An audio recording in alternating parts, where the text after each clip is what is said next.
ପାଞ୍ଚଟି ରସୁଣ କୁଲା ଏହି ଚାକାରେ ବାନ୍ଧି ଦିଅନ୍ତୁ। ଗ୍ୟାରେଣ୍ଟି ଦେଉଛି ସେ ଝିଅର ନିଦ ହଜିଯିବ। ହାତ ଧରି ରୁମ୍କୁ ଡାକିବ ଆଉ ଯାହା ଚାହିଁବେ ତାହା କରିବାକୁ ଦେବ। ଆଜ୍ଞା ହଁ, ଆଜିର ଏହି ଭିଡ଼ିଓଟିରେ ମୁଁ ଆପଣଙ୍କୁ ଶିଖେଇବି 5ଟି ରସୁଣ କୁଲା ସାହାଯ୍ୟରେ ଝିଅ ପଟେଇବା ପାଇଁ ବଶୀକରଣ ବିଦ୍ୟା। ନାରୀ ମୋହିନୀ ବଶୀକରଣ ବିଦ୍ୟା, ଯାହାକୁ ପ୍ରୟୋଗ କରି ଆପଣ ସୁନ୍ଦରୀରୁ ସୁନ୍ଦରୀ ଝିଅକୁ ମୁହୂର୍ତ୍ତକ ଭିତରେ ପଠାଇ ପାରିବେ। ପଡ଼ିଶା ଘର ସୁନ୍ଦରୀ ଭାଉଜକୁ ନିଜ ବଶରେ କରି ତାଠାରୁ କିଛି ବି କାମ ହାସଲ କରିପାରିବେ। କେବଳ ଆପଣଙ୍କୁ 5ଟି ରସୁଣ କୁଲା ଏହି ଚାକାରେ ବାନ୍ଧିବାର ଅଛି। ତାପରେ ଦେଖିବେ ଚମତ୍କାର। ହଁ ଦର୍ଶକ ବନ୍ଧୁ, ଆପଣ ସମସ୍ତଙ୍କର ଇଚ୍ଛା ଥିବ ନିଜ ପସନ୍ଦର ସୁନ୍ଦରୀରୁ ସୁନ୍ଦରୀ ଝିଅକୁ ପଠାଇବା ପାଇଁ, ପଡ଼ିଶା ଘର ସୁନ୍ଦରୀ ଭାଉଜକୁ ପଠାଇବା ପାଇଁ। କିନ୍ତୁ ଯେତେ ଚେଷ୍ଟା କଲେ ମଧ୍ୟ ଆପଣ ତାକୁ ପଠାଇ ପାରୁନାହାନ୍ତି। ତାକୁ ନିଜର ମନ କଥା କହିବାକୁ ଡରୁଛନ୍ତି। ଆଉ ଆପଣ ଚାହୁଁଛନ୍ତି କି ସିଏ ନିଜେ ଆସି ଆପଣଙ୍କୁ ଭଲ ପାଉଛି ବୋଲି କହୁ। ତେବେ ଆଜିର ଏହି ବଶୀକରଣ ଭିଡ଼ିଓଟି ଆପଣଙ୍କର କାମରେ ଆସିବ। କେବଳ ଆପଣ 5ଟି ରସୁଣ କୁଲା ସାହାଯ୍ୟରେ ସେ ଝିଅ ବା ମହିଳାକୁ ପଠାଇ ପାରିବେ। ସିଏ ନିଜେ ଆସି ଆପଣଙ୍କୁ ଭଲ ପାଉଛି ବୋଲି କହିବ। ଏହି ବଶୀକରଣ କରିବା ପାଇଁ ଆପଣଙ୍କୁ କୌଣସି ପ୍ରକାର ତନ୍ତ୍ରମନ୍ତ୍ର କରିବାକୁ ପଡ଼ିବନି କିମ୍ବା କିଛି ବି ପଇସା ଖର୍ଚ୍ଚ କରିବାକୁ ପଡ଼ିବନି। କେବଳ 5ଟି ରସୁଣ କୁଲା ଆଣିବେ ଆଉ କଳା ସୂତା ଆଣିବେ। ତାପରେ ମୁଁ ଆପଣଙ୍କୁ କିଛି ପ୍ରୟୋଗ ବିଧି ଶିଖାଇବି। ଆପଣ ସେହି ପ୍ରୟୋଗ ବିଧିକୁ ଠିକ୍ ଭାବରେ କରିବେ। ତାପରେ 5ଟି ରସୁଣ କୁଲାକୁ ଏହି ଚାକାରେ ବାନ୍ଧିଦେବେ। ଗ୍ୟାରେଣ୍ଟି ଦେଉଛି ଯେମିତି ଆପଣ ରସୁଣ କୁଲାକୁ ବାନ୍ଧିବେ, ସେ ଝିଅ ହେଉ ବା ବିବାହିତା ମହିଳା ଆପଣଙ୍କର ବଶରେ ହେଇଯିବ। ଆପଣଙ୍କ ଆଡ଼କୁ ଆକର୍ଷିତ ହେବାକୁ ଲାଗିବ। ପାଗେଳି ପରି ଆପଣଙ୍କୁ ଭଲ ପାଇବାକୁ ଲାଗିବ। ନମସ୍କାର ଦର୍ଶକ ବନ୍ଧୁ, ଏସ୍ ମନ୍ତ୍ର ଚ୍ୟାନେଲରେ ଆପଣମାନଙ୍କୁ ସ୍ୱାଗତ। ଯଦି ଆପଣ ନିଜ ପସନ୍ଦର ଝିଅକୁ ପଠାଇବାକୁ ଚାହୁଁଛନ୍ତି, ପଡ଼ିଶା ଘର ସୁନ୍ଦରୀ ଭାଉଜଠାରୁ ନିଜର ମନ ମୁତାବକ କାମ ହାସଲ କରିବାକୁ ଚାହୁଁଛନ୍ତି, ତେବେ ଆଜିର ଏହି ଭିଡ଼ିଓଟିକୁ ପୁରା ଧ୍ୟାନର ସହିତ ଶେଷ ପର୍ଯ୍ୟନ୍ତ ଦେଖନ୍ତୁ। କାହିଁକିନା 5ଟି ରସୁଣ କୁଲାର ଏହି ବଶୀକରଣ ପ୍ରଚଣ୍ଡ ମହାଶକ୍ତିଶାଳୀ ବଶୀକରଣ। ଏହାର ପ୍ରୟୋଗ କେବେ ବି ଖାଲି ଯାଇନି। ତେଣୁ ମାତ୍ର ଥରେ ଆଜିର ଏହି ବଶୀକରଣ କରିକି ଦେଖନ୍ତୁ। ତାପରେ ଦେଖିବେ କିପରି ସେ ଝିଅ ଆପେ ଆପେ ପଟିଯିବ। ଏହି ବଶୀକରଣ ସାହାଯ୍ୟରେ ଆପଣ ଶାଶୁ, ନଣନ୍ଦ, ଦିଅର, ଭାଉଜ କାହାକୁ ବି ନିଜ ବଶରେ କରିପାରିବେ। ତାଠାରୁ ନିଜର ମନ ମୁତାବକ କାମ ହାସଲ କରିପାରିବେ। ଏହି ବଶୀକରଣ କରିବା ସବୁଠାରୁ ସହଜ। କିନ୍ତୁ ବଶୀକରଣ କରିବା ପୂର୍ବରୁ କିଛି ବିଶେଷ କଥା ଜାଣି ରଖନ୍ତୁ। ବଶୀକରଣ କ'ଣ ପାଇଁ କରାଯାଏ? ଯେତେବେଳେ ଆପଣ କାହାକୁ ନିଜଠାରୁ ଅଧିକ ଭଲ ପାଉଛନ୍ତି, ତା ବିନା ବଞ୍ଚିପାରିବେନି ଭାବୁଛନ୍ତି, ସେତେବେଳେ ଆପଣ ବଶୀକରଣ କରିପାରିବେ। ଯଦି କେଉଁ ଲୋକ ବିନା କାରଣରେ ଆପଣଙ୍କୁ ହଇରାଣ କରୁଛି, ଆପଣଙ୍କ ଘର ପରିବାର ଉପରେ ଖରାପ ନଜର ପକାଉଛି, ଏହିପରି ପରିସ୍ଥିତିରେ ଆପଣ ବଶୀକରଣ କରିପାରିବେ।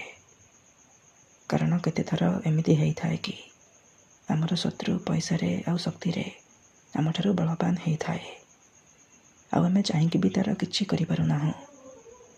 ଏହିପରି ପରିସ୍ଥିତିରେ ଆପଣ ବଶୀକରଣ କରିପାରିବେ। ଝିଅ ପଠାଇ ପାରିବେ। ବିବାହିତା ମହିଳାକୁ ନିଜ ବଶରେ କରିପାରିବେ। କେଉଁ ବି କୁଆଁରୀ ଝିଅକୁ ନିଜ ଆଡ଼କୁ ଆକର୍ଷିତ କରିପାରିବେ। କିନ୍ତୁ ମନେ ରଖନ୍ତୁ, ବଶୀକରଣ ଏମିତି ସେମିତି କାମ କରେନି। ମନରେ ସମ୍ପୂର୍ଣ୍ଣ ବିଶ୍ୱାସ, ନିଷ୍ଠା ଆଉ ଏକାଗ୍ରତାର ସହିତ ଆପଣଙ୍କୁ ଏହି ବଶୀକରଣ କରିବାକୁ ପଡ଼ିବ। ତେବେ ଯାଇ ମୁଁ ଆପଣଙ୍କୁ ଗ୍ୟାରେଣ୍ଟି ଦେଉଛି ଆପଣ 100ରୁ 100% ସଫଳ ହେବେ। ଯଦି ଗୋଟିଏ ଥରରେ ସଫଳ ହୋଇପାରୁନାହାନ୍ତି, ତେବେ ଦ୍ୱିତୀୟ ଥର ଚେଷ୍ଟା କରନ୍ତୁ, ନିହାତି ଭାବେ ସଫଳ ହେବେ। କାହିଁକିନା ଦେଖନ୍ତୁ, ଯେଉଁପରି ଆପଣ ଭଗବାନଙ୍କୁ ମାନୁଛନ୍ତି, ଭଗବାନଙ୍କ ଉପରେ ବିଶ୍ୱାସ ରଖିଛନ୍ତି, ନିଜର ସବୁ ଦୁଃଖ, କଷ୍ଟ, ଅସୁବିଧା ଭଗବାନଙ୍କୁ ଜଣାଉଛନ୍ତି, ଯଦି ସେ ଅସୁବିଧାର ସମାଧାନ ନ ହେଲା, ତା'ର ମାନେ ନୁହେଁ କି ଭଗବାନ ନାହାନ୍ତି। ସେହିପରି ତନ୍ତ୍ର ମନ୍ତ୍ର ହୁଏ, ବଶୀକରଣ କାମ କରେ, କିନ୍ତୁ ଏହାକୁ ଆପଣଙ୍କୁ ସିଦ୍ଧ କରିବାକୁ ପଡ଼ିବ। ପ୍ରୟୋଗ ବିଧିକୁ ଠିକ୍ ଭାବରେ କରିବାକୁ ପଡ଼ିବ। ମୁଁ ଆପଣଙ୍କୁ ଯେମିତି ଶିଖାଇବି ଆପଣଙ୍କୁ ଠିକ୍ ସେହିପରି କରିବାକୁ ପଡ଼ିବ। ତେବେ ଯାଇ ଆପଣଙ୍କୁ ଗ୍ୟାରେଣ୍ଟି ଦେଉଛି ଆପଣ 100ରୁ 100% ସଫଳ ହେବେ। ଆଉ ଗୋଟିଏ କଥା ମନେ ରଖନ୍ତୁ, ମନରେ କୌଣସି ଖରାପ ଉଦ୍ଦେଶ୍ୟ କିମ୍ବା କୌଣସି ଖରାପ କାମ ପାଇଁ ଆପଣ 5ଟି ରସୁଣକୁଲାର ଏହି ବଶୀକରଣକୁ ପ୍ରୟୋଗ କରିବେନି।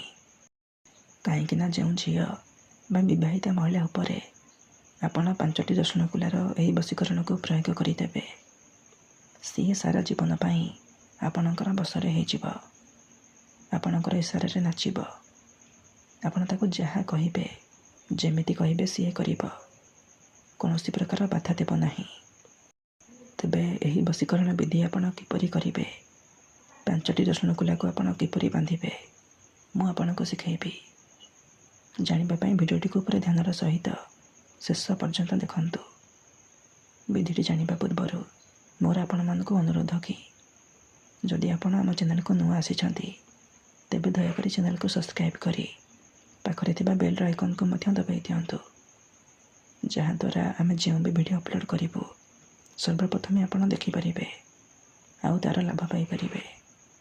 ଠିକ୍ ଅଛି, ତେବେ ଚାଲନ୍ତୁ ଜାଣିବା ଏହି ବଶୀକରଣ ବିଧିକୁ ଆପଣ କିପରି କରିବେ। ମନେ ରଖନ୍ତୁ, ଏହି ବଶୀକରଣ ବିଧିକୁ ଆପଣ କେବଳ ଶନିବାର ଦିନ କରିବେ। ଦିନ 3ଟାରୁ ସନ୍ଧ୍ୟା 6ଟା ମଧ୍ୟରେ ଆପଣ ଏହି ବଶୀକରଣକୁ କରିପାରିବେ। ପ୍ରଥମେ ଆପଣ କ'ଣ କରିବେ, ଭଲ ଭାବରେ ହାତ ଗୋଡ଼ ମୁହଁ ଧୋଇକି ସଫା ବସ୍ତ୍ର ପିନ୍ଧିକି କୌଣସି ଏକ ଜାଗାରେ ନାଲି ରଙ୍ଗର ଆସନ ପକାଇକି ଦକ୍ଷିଣ ଦିଗକୁ ମୁହଁ କରିକି ବସି ପଡ଼ିବେ, ଯେଉଁଠାରେ ଆପଣଙ୍କୁ କେହି ଦେଖିବେନି କିମ୍ବା ଅଧାରୁ ଡାକିବେନି। ତାପରେ ଆପଣ 5ଟି ରସୁଣକୁଲା ଆଣିବେ ଆଉ କଳା ସୂତା ଆଣିବେ। ଆପଣଙ୍କ ଘରେ ଯେଉଁ ସିଲେଇ ସୂତା ଥିବ, ରିଲ୍ ସୂତା, ଆପଣ ସେହି ସିଲେଇ ସୂତାକୁ ଆଣିବେ। ତାପରେ ଦକ୍ଷିଣ ଦିଗକୁ ମୁହଁ କରିକି ବସି ପଡ଼ିବେ। ତାପରେ 5ଟି ରସୁଣକୁଲା ଆଉ କଳା ସୂତା ସାହାଯ୍ୟରେ ଆପଣ ଗୋଟିଏ ମାଳ ତିଆରି କରିବେ।